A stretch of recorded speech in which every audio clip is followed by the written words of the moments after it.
Hello student, this is Sanjeev Jha, your online tutor, and welcoming all of you on my YouTube channel. And as you see, that is today's our topic is cells of immune system and its origin. So basically we are talking about what are the cells that are used in immune system. Immune system में कौन कौन से cells use होते हैं या immune response में कौन कौन से सेल्स यूज़ होते हैं और उसका ओरिजिन कहाँ से होता है, राइट। तो इस वीडियो को देखने से पहले मैं आप लोगों को सजेस्ट करूँगा कि जो पार्ट 1 to पार्ट 4 है वो आप देख लो, then you are able to understand, right. तो लिंक डिस्क्रिप्शन बॉक्स में है, you can go through and see that. और जो देख चुके हैं वो देख सकते हैं। चलिए स्टार्ट करते हैं कि कौन कौन से सेल्स हमारे इम्यून सिस्टम में यूज़ होते हैं, चाहे वो सेल मीडिएटेड इम्यून रिस्पॉन्स हो या फिर ह्यूमरल इम्यून रिस्पॉन्स हो, राइट। तो हम लोग जान चुके हैं, चलिए देखते हैं। That is the flow chart of cells of immune system. As you see, सब जितने भी सेल्स हैं, चाहे वो हम लोग पढ़े थे, आप लोगों को याद ही होगा पिछले वीडियोस में, T helper cell, beta cells, right, cytotoxic T cells, killer cells, plasma cells, beta cells. तो सबका एक ही ओरिजिन है, they are originated from bone marrow, ठीक है। ह्यूमन का जो बोन मैरो है, तो बोन मैरो से ये ओरिजिनेट होता है सारे टाइप के सेल्स। तो पहले देखो, मैंने एक बताया है, यहाँ पे आपको दिख रहा होगा कि सबसे पहले जो होता है वो bone marrow, then stem cell. Bones marrow से जो बनता है वो स्टेम सेल बनता है, और स्टेम सेल से तीन चीज़ क्रिएट होता है। First one, that is in the upper side you can see beta cells, then the thymus, and last one that is the macrophages, RBC, microphages, platelets and dendrite cell। तो हम सब के बारे में डिटेल्स करेंगे धीरे धीरे। और बीटा सेल्स से क्या जनरेट होता है? Plasma cell. Plasma cell antibody, और एंटीबॉडी आप जानते हो, ये सब पढ़ चुके हैं, IgM, IgG, IgE, IgD, IgA। तो we already learn about that, right. तो ये बीटा सेल वाला हो गया। स्टेम सेल्स फिर थाइमस होते हैं। थाइमस, जैसे मैं पिछले वीडियोस में आप लोगों को बताया था, टी, तो ये टी है, ये थाइमस का टी लिया गया, that is helper T cell and cytotoxic T cells. Thymus से क्या निकलता है? हेल्पर टी सेल्स और साइटोटॉक्सिक टी सेल्स, राइट, जो हमारे किस में काम आते हैं। एक तो हेल्पर टी सेल्स जो कि आपका क्या बोलते हैं, मैनेजर है इम्यून रिस्पॉन्स का, चाहे वो सेल मीडिएटेड हो या फिर ह्यूमरल रिस्पॉन्स हो, तो इसके बारे में हम पढ़ चुके हैं। और साइटोटॉक्सिक टी सेल्स जो कि सिर्फ और सिर्फ सेल मीडिएटेड इम्यून रिस्पॉन्स में यूज़ होता है, राइट। और जो बीटा सेल की बात करते हैं, तो बीटा सेल्स यूटिलाइज्ड और use in only humoral immune response या एंटीबॉडी मीडिएटेड रिस्पॉन्स, राइट। और एक तरह का सेल्स जो हम लोग पढ़े थे, जैसे आप लोगों को याद होगा, मैक्रोफेजेस, राइट। तो मैक्रोफेजेस और antibody and APC, antigen presenting cells. तो मैक्रोफेजेस, RBC, ये मैक्रोफेजेस जो है इसे मोनोसाइट्स भी कहते हैं। Microphages, platelets, dendritic cells, these are basically the what APC, that is antigen presenting cell. तो आई होप आपको समझ में आ रहा होगा। नाउ दिस इज द, तो आप लोग की जानकारी के लिए मैं बता दूं कि जितने सारे सेल्स हैं, चाहे वो एंटीबॉडी हो, राइट, एंटीबॉडी हो, प्लाज्मा सेल हो, बीटा सेल्स हो, they all are generated from bone marrow, right. साथ में जो हेल्पर टी सेल्स हैं या साइटोटॉक्सिक टी सेल्स हैं, वो भी जनरेट होते हैं बोन मैरो से, राइट। तो सब कुछ हमें कहाँ से मिलता है? The cells of immune system is originated basically from bone marrow. और बोन मैरो से ये चार्ट जैसे मैंने दिखाया आपको, बोन मैरो से स्टेम सेल बनता है, स्टेम सेल से बीटा सेल बनता है, बीटा सेल से थाइम्स बनता है, थाइम्स से ये APC, इसमें से ज़्यादातर एंटीजन प्रेजेंटिंग सेल्स हैं, डेंड्राइटिक सेल्स, मैक्रोफेजेस, राइट। तो these are basically antigen presenting cells, right. तो आप ये जानते हैं कि बीटा सेल्स किस में यूज़ होता है? दीज आर एंटीबॉडी या ह्यूमरल इम्यून रिस्पॉन्स में यूज़ होता है, राइट। और यहाँ से प्लाज्मा बीटा सेल से प्लाज्मा सेल बनता है, जानते ही हो आप, और प्लाज्मा सेल से एंटीबॉडी बनता है, राइट। और ये टाइप्स ऑफ एंटीबॉडी है जो हम पढ़ चुके हैं ऑलरेडी। अगेन तो ये हो गया हमारा, ये सारा चीज़ जो यूज़ होता है ये क्या होता है, ह्यूमरल इम्यून रिस्पॉन्स में यूज़ होता है। साथ में टी हेल्पर सेल भी ऐड होता है, तो वो बात की बात करते हैं। चलिए आगे देखते हैं टी हेल्पर सेल कहाँ से जनरेट होता है। तो T helper sales basically generate from bone marrow, bone marrow से स्टेम सेल, स्टेम सेल से थाइमस, थाइमस से दो सेल्स निकलते हैं, that is helper T sales and cytotoxic T cells, right. Helper T sales is the manager, जो पढ़ चुके हैं हम लोग, तो उसके बारे में बात नहीं करेंगे। और साइटोटॉक्सिक टी सेल्स जो यूज़ होता है that is in cell mediated response, ठीक है।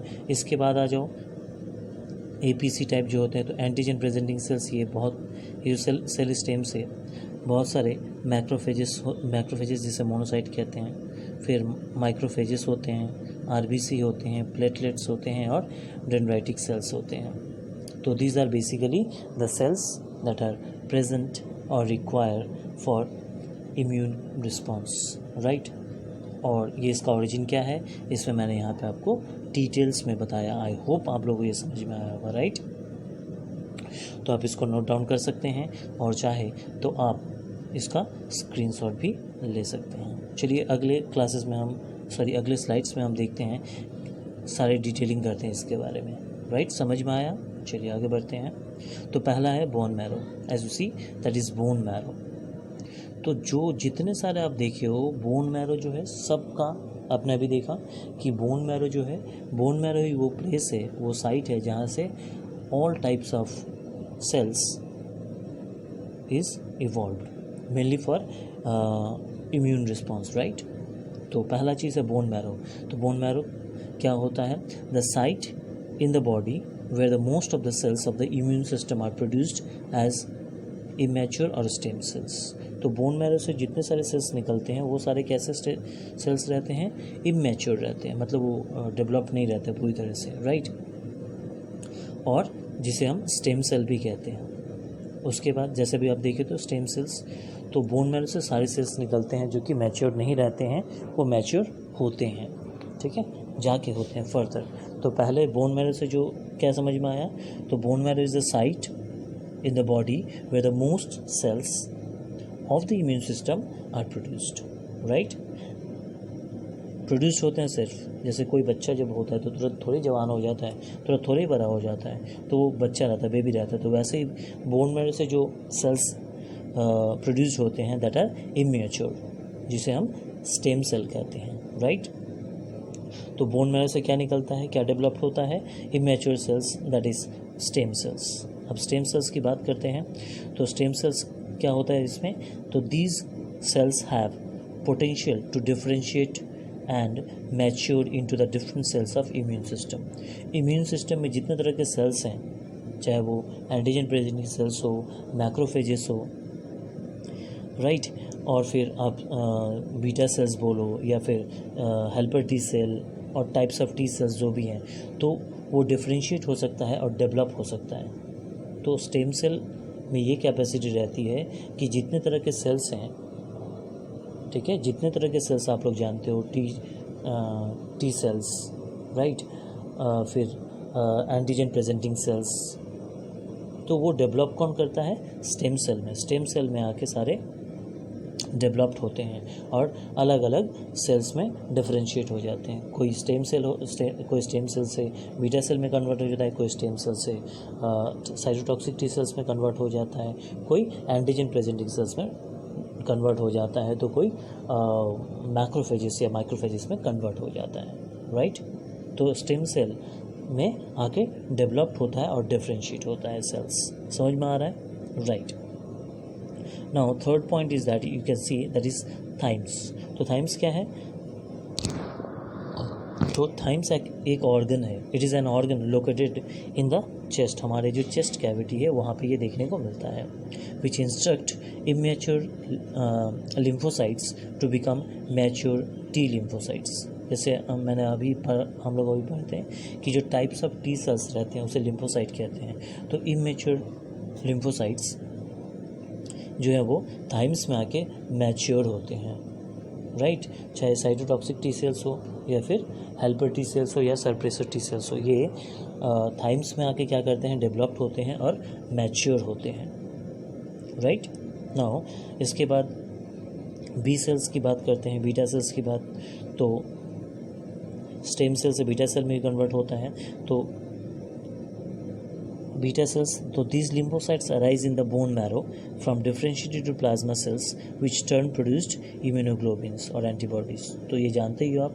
तो बीटा सेल्स क्या होता है, these cells are lymphocyte arise in the bone marrow, bone marrow से अराइज होता है, स्टेम सेल होता है, स्टेम सेल से बीटा सेल्स में कन्वर्ट होता है और वहाँ से वो डिफ्रेंशिएट होकर प्लाज्मा सेल में डेवलप होकर प्लाज्मा सेल में कन्वर्ट होता है और प्लाज्मा सेल डेवलप होकर एंटीबॉडी प्रोड्यूस करता है, राइट, जिसे हम इम्यूनोग्लोबुलिन भी कहते हैं, राइट।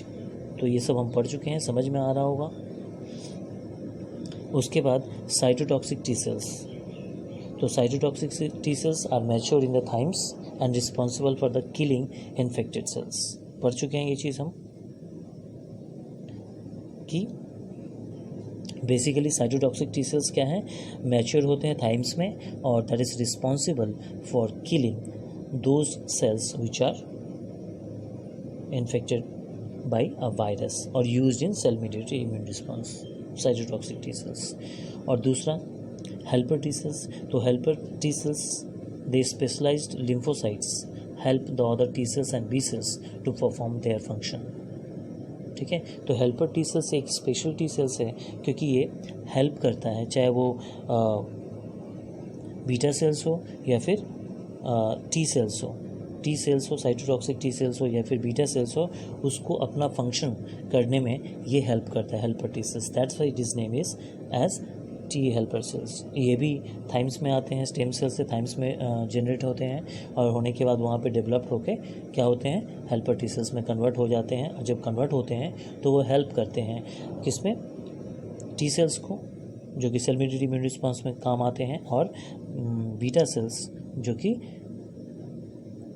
यूज़ होते हैं हमारे ह्यूमन इम्यून रिस्पॉन्स में, राइट। चलिए आगे बढ़ते हैं। चलिए अब बात करते हैं प्लाज्मा सेल्स की। तो प्लाज्मा सेल्स क्या होते हैं आप पहले जान चुके हैं, फिर भी तो plasma cells, these cells develop from the beta cells. कहाँ से डेवलप्ड होते हैं, बीटा सेल्स से डेवलप्ड होते हैं। And are the cells that make the immunoglobulin for the serum and the secretion. तो बेसिकली प्लाज्मा सेल डेवलप्ड होता है बीटा सेल से और क्या प्रोड्यूस करता है, इम्यूनोग्लोबुलिन प्रोड्यूस करता है या एंटीबॉडी प्रोड्यूस करता है, जो कि क्या करता है, कोई जो इन्फेक्शन या एंटीबॉडी हमारे बॉडी में इंटर करता है उसे किल करता है, राइट। तो इम्यूनोग्लोबिन भी वही होगा। इम्यूनोग्लोबिन को हम क्या कहते हैं, आप लोगों को पहले ही बता चुके थे, इम्यूनोग्लोबुलिन्स या एंटीबॉडी, दोनों का नाम सेम ही है। तो these highly specialized protein molecules, पढ़ चुके हैं आप लोग ये सब कि ये क्या होते हैं, स्पेशलाइज्ड प्रोटीन मॉलिक्यूल्स होते हैं, जिसे हम एंटीबॉडीज़ के नाम से भी जानते हैं। Fit foreign antigens such as polio, like a lock and key, their varieties is so extensive that they can produced to match all possible micro organism in our environment. तो जैसे मैंने आप लोग को पहले बताया था कि ग्लोबुलिन को हम एंटीबॉडी भी कहते हैं। तो ये प्रोड्यूस्ड कहाँ से होता है, प्लाज्मा सेल से प्रोड्यूस्ड होता है। और एक तरह के एंटीबॉडी ओनली एक ही तरह के एंटीजन से मिल सकता है। जैसे एक की और लॉक का एग्जांपल दिए थे, तो यहाँ भी वही एग्जांपल है कि एक ही तरह के एंटीबॉडी एक ही प्रकार के एंटीजन से मिल सकते हैं और उसे किल कर सकते हैं। लेकिन इसकी वैरायटी इतनी है कि जितने सारे पैथोजन है या एंटीजन है इन्वायरमेंट में प्रेजेंट, तो उतने तरह के एंटीबॉडी प्रोड्यूस्ड होते हैं, ठीक है। तो दैट इज़ द स्पेशलिटी। उसके बाद न्यूट्रोफिल्स मीन्स, देखो आप लोग जान लोगे कि न्यूट्रोफिल्स हम माइक्रोफेजेस को भी कहते हैं, ठीक है। जो सेकेंड वाला था, स्टेम सेल से नीचे की जो एंटीजन प्रेजेंटिंग सेल्स की बात कर रहे थे, जिसमें माइक्रोफेगस था, आरबीसी था, माइक्रोफेगस था। तो थर्ड जो माइक्रोफेगस है उसे न्यूट्रोफिल्स भी कहते हैं। तो it is a type of cell found in the blood stream and rapidly indigest micro organism, ठीक है, और किल, वो डाइट उसे किल कर देता है। तो ये न्यूट्रोफिल्स होते हैं या माइक्रोफेजेस होते हैं, राइट। चलिए आगे बढ़ते हैं, बचे हुई चीज़ को पढ़ लेते हैं। डेंड्राइट है, प्लेटलेट्स है, आरबीसी है, उस सबको पढ़ लेते हैं। तो दैट इज मोनोसाइट। तो मोनोसाइट मतलब मैक्रोफेजेस। तो अ type of phagocytic cells found in the blood stream, तो ये भी ब्लड में पाए जाते हैं, विच डेवलप्ड इनटू मैक्रोफेजेस। तो ये मैक्रोफेजेस में डेवलप्ड हो जाता है when it is migrated to the tissue, okay. और इसका काम जानते हो आप। उसके बाद आ जाता है red blood cells, that is RBC. The cells of blood stream which carry oxygen from the lungs to the tissue is known as RBC. Platelets, small cells in the blood stream where the important of the blood clotting, ये blood clotting के लिए platelets बहुत important होता है। अगर मान लो आपका blood clot हो जाए, मतलब जब कहीं घाव होता है, जैसे कहीं कट लग जाता है तो खून निकलता रहता है, राइट। तो देखते हो कुछ देर बाद खून निकलने के बाद ब्लड अपने आप वहाँ पे जम जाता है। तो क्लॉटिंग जो होता है वो प्लेटलेट्स की वजह से होती है। अगर प्लेटलेट नहीं रहेंगे तो क्लॉटिंग नहीं होगा, सारा ब्लड बह के निकल जाएगा। ये लोग जानते हो आप लोग, जो नहीं जानते उनके लिए न्यू इन्फॉर्मेशन है। तो वो सारा ब्लड निकल जाएगा। तो ब्लड को कोगुलेट करने या फिर क्लॉटिंग करने में जो हेल्प करता है that is platelets. And last one is dendritic sales.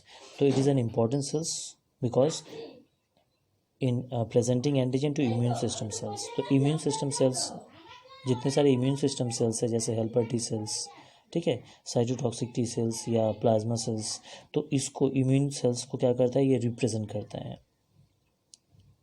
किसको? उसको एंटीजन में प्रेजेंट करता है, क्योंकि डायरेक्टली कोई भी प्लाज्मा सेल हो या साइटोटॉक्सिक टी सेल्स हो या बीटा सेल्स हो, ये डायरेक्टली किसी भी एंटीजन से किसी भी पैथोजन को डायरेक्टली नहीं करता है। तो इंट्रोड्यूस कौन कराता है? डेंड्राइटिक सेल्स क्या करता है, उसको इंट्रोड्यूस कराता है, उस फॉर्म में ला देता है, ताकि वो जो चाहे वो प्लाज्मा सेल हो या फिर साइटोटॉक्सिसिटी सेल्स हो, पहचान पाए। दैट्स वाई एंटीजन को प्रेजेंट करना पड़ता है, क्योंकि प्लाज्मा सेल डायरेक्टली आप अगर पैथोजन घुस गया और उसको एंटीजन प्रेजेंट नहीं किया तो वो समझ नहीं पाएगा। तो समझने के लिए उसे इंट्रोड्यूस करता है कौन? Dendritic cell as a antigen presenting cells, right बच्चों। तो this is the all about the cells of immune system and its origin, okay. I hope आप लोगों को ये समझ में आया होगा।